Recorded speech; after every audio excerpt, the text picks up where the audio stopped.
Hi, welcome back to Serger Tip Clips. Today I thought I would revisit an old friend, the two-thread blanket stitch. I did a tip clip on the blanket stitch a number of years ago, but I thought I would update it because since then there has been an explosion of new knit fabrics on the market. And for garment sewists, or even if you're not a garment sewist, and I'll show you an example of how you can use it on something other than that, sometimes we're looking for finishes on an edge that won't create a lot of bulk or stiffness. And a two-thread blanket stitch is a great answer to that. It will allow you to keep the fabric edge single layer, so again, no bulk or stiffness, and it's very pretty. Now, most of the time, I do recommend using an 8-weight thread for the blanket stitch, simply because if you're using this on a fabric that tends to be lofty, thick, and the stitch might sink into the surface of the fabric a little bit, sometimes even a 12-weight thread can kind of disappear, and you don't get the pop visually that you want for it. So I'm going to show you a few different examples of stitches that I've done samples on. Now, this one is a sweatshirt fleece, and we all know sweatshirt fleece tends to be kind of thick and bulky. A sweater knit, which is not thick or bulky, but it does tend to be very soft. And this would be an example of something where you might want to maintain the fluidity of a single layer on that. And because this one tends to be kind of stretchy, I put a knit stay tape on the back of it to keep the edge nice and stable. Another fantastic fabric that two-thread stitch is great for an edge treatment is felted wool, and felted wool is fabulous. You can leave it raw, but why not zhuzh up that edge a little bit more with that? This is a felted wool, and I have a couple of examples of polar fleece. Now, polar fleece, you can definitely make lots of garments out of it. It's great for jackets or tops or all sorts of things. But also, if you're looking for a fun edge on, say, a blanket, this is the answer for that. So all of these samples are stitched in the same manner. The right side of the fabric is face up always. And I use a wash away stabilizer, and actually here's the remnant of it right here. And that helps pull the decorative thread to the top side or the right side of the fabric. And we'll show you that at the table, and you'll see it at the machine. Now, I am working on a Bernina L890, and I'm using stitch number 11, which is a two-thread reverse flat lock stitch. And I have my upper looper converter, or on some brands it's called the subsidiary looper. That is hooked in and engaged. And I have my decorative thread in a top stitch needle, and I'll show you how I get the woolly polyester through the eye of a top stitch needle. And I have Serger cone thread in my lower looper. I have my stitch length for all of these samples on 4.5, and my tensions on the needle, the tension is 1.0. On the lower looper, I have it cranked way up to 9, the maximum. So let's go over to the machine and take a look at it. And we'll also look at it on the table as I pull the thread to the top side. Let's get our 2 strands of woolly polyester through the eye of the top stitch needle. And you can see that the eye is much longer and larger than a typical universal needle or ELX 705. And because woolly polyester is soft and fuzzy, it needs some help to get through there. So I'm using a mini thread cradle. And this is the same process that you use a thread cradle for your loopers. The 2 cut ends are going to go through the eye of the needle. I am working around a camera, so I'm trying to be careful to try to keep my hands out of the way so that you can see what I'm doing. So I'm pulling that through. Here is my loop, and I'm going to put my woolly poly right into that loop and let that pull it right through the eye of the needle. So it's pretty easy to do. And then my lower looper will be threaded with Serger cone thread. My upper looper converter is engaged. The first example I'm going to show you is on a pink polar fleece, and the woolly poly works very well for this because if you are doing a blanket for somebody, a child, or even an adult, the woolly poly gives you a nice soft edge, and it shows up nicely with the doubling up of that. So I'm going to put my stabilizer in first. This is a wash away water-soluble stabilizer. And what I like to do is bring the needles down to kind of nail it down in place so that I don't have any problem with it sliding back. And then I'm going to slip the right side of the polar fleece under it. And you certainly don't need this wide a piece, but I'm going to use this for multiple demonstration, so I'm going to just leave it the size it is. And you can skim off a little bit of the edge, and this stabilizer is what's going to allow me to pull the threads over to create that blanket stitch, and you'll see what I mean. So let's put the presser foot down and get stitching, and you'll see it's almost like magic. It's really kind of fun. And if you can see behind my presser foot, let me just move this stabilizer over.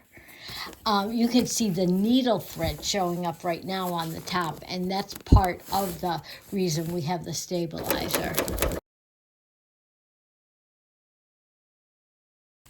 Cut my threads, and we'll go to the table and show you how that pulls over. Here it is coming right off the machine. Here is my lower looper thread, which is Serger cone thread, and the needle thread you can see is the variegated polyester. Here it is on the back side. Here is that raindrop stitch that's so pretty. But let's turn it into a blanket stitch. Here's our piece all stitched. I still have the stabilizer attached to the top side. You can see the solid pink lightweight thread is my Serger cone thread. The needle thread are the 2 strands of woolly polyester. And let's look at the back side of this first. There's my raindrop stitch, really cool, which would be another possibility for using for something like a polar fleece. But we do want to make this a blanket stitch. So I am going to take my stabilizer, and I like to take my left hand and hold the fabric to kind of stabilize the whole thing and pull kind of close to the stitching, keeping it nice and smooth. And I like to take my time just so that I don't distort any of the stitches. And you see how this stabilizer is pulling the 2 strands of woolly polyester to the top to create that beautiful blanket stitch. Let's continue along, again holding firm on the fabric, gently pulling. And I like to pull straight, again, so that there's no distortion on the stitch itself. And I do like using 2 strands of woolly on the polar fleece because it is soft and it gives it a nice bold color. And I think also variegated or solid, both are very beautiful. I think the variegated is really kind of fun though. And then there are a couple of different ways that you can remove your wash away stabilizer. You can either spritz it with water, give the water a minute to work, and then it will dissolve and you can gently pull it right off. Or I like to put my fingers right over the stitch itself and gently pull. Now, you will have a little bit of leftover stabilizer under the stitching, basically on the fabric edge. Let's take a look at that. You can see it. Not too bad though, really. But if you do, you can gently pull that out with some tweezers, or again, spritz it with water and it will dissolve and you'll be rid of it. But look how pretty that is. The next thing we'll do on the opposite edge of this is I will use an 8-weight rayon thread to take a look at that too. I mentioned at the table that I was going to use a pearl crown rayon, but I decided to use a pearl cotton 8-weight instead because I had it in this really nice hot pink and I thought it would be nice against the light pink of the polar fleece. I have my stabilizer all nailed down with my needle, and I'll put my right side of the polar fleece right under the stabilizer, get it right up to the needle. Let's get it all squared away here. Okay, it's the exact same technique. I was able to get the 8-weight thread through the eye of the top stitch needle without using a thread cradle, but if you need one and you're having a problem getting it through, definitely use a thread cradle.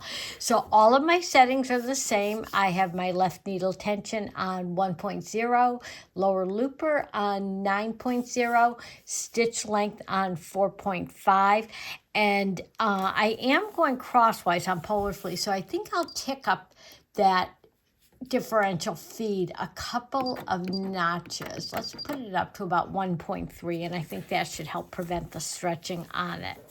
So let's give this a go. I'll just hold these threads just to help it get going.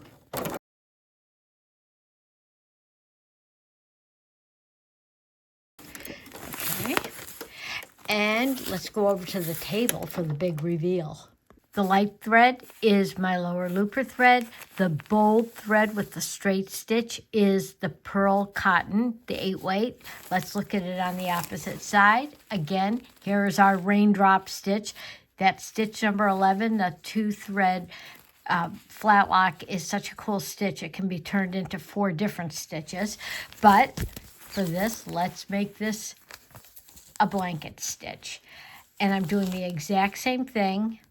I'm gently pulling. Now, 8-weight thread is a little bit heavier, so you really kind of have to help it get over the edge.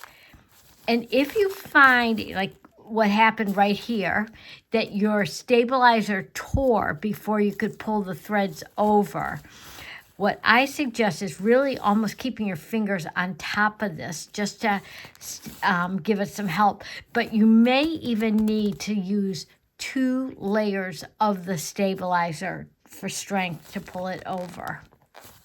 Or you could use a slightly heavier version of the wash away stabilizer too.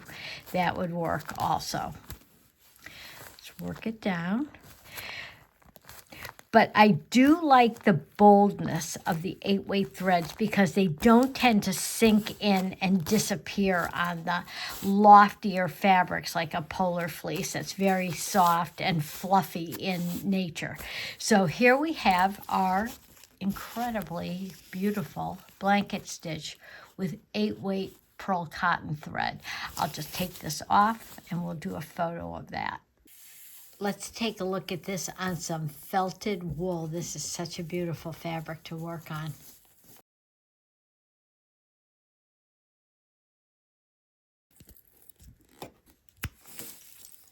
This is my felted wool. Here is the wrong side, although it looks fantastic with that raindrop stitch. So let's make it a blanket stitch.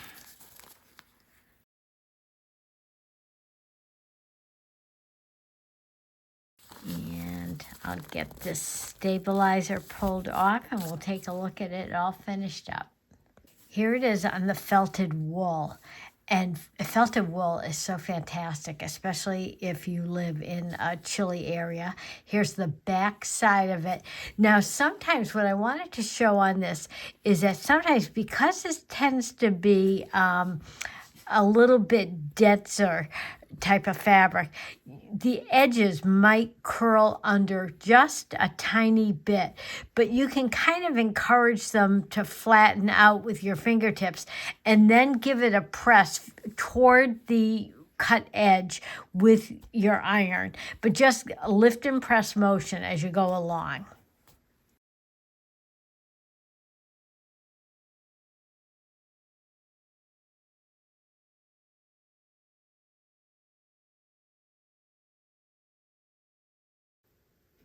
Thanks for joining me today. If you have any questions or comments, leave them below. I'll get back to you quickly with an answer. Happy sewing and serging.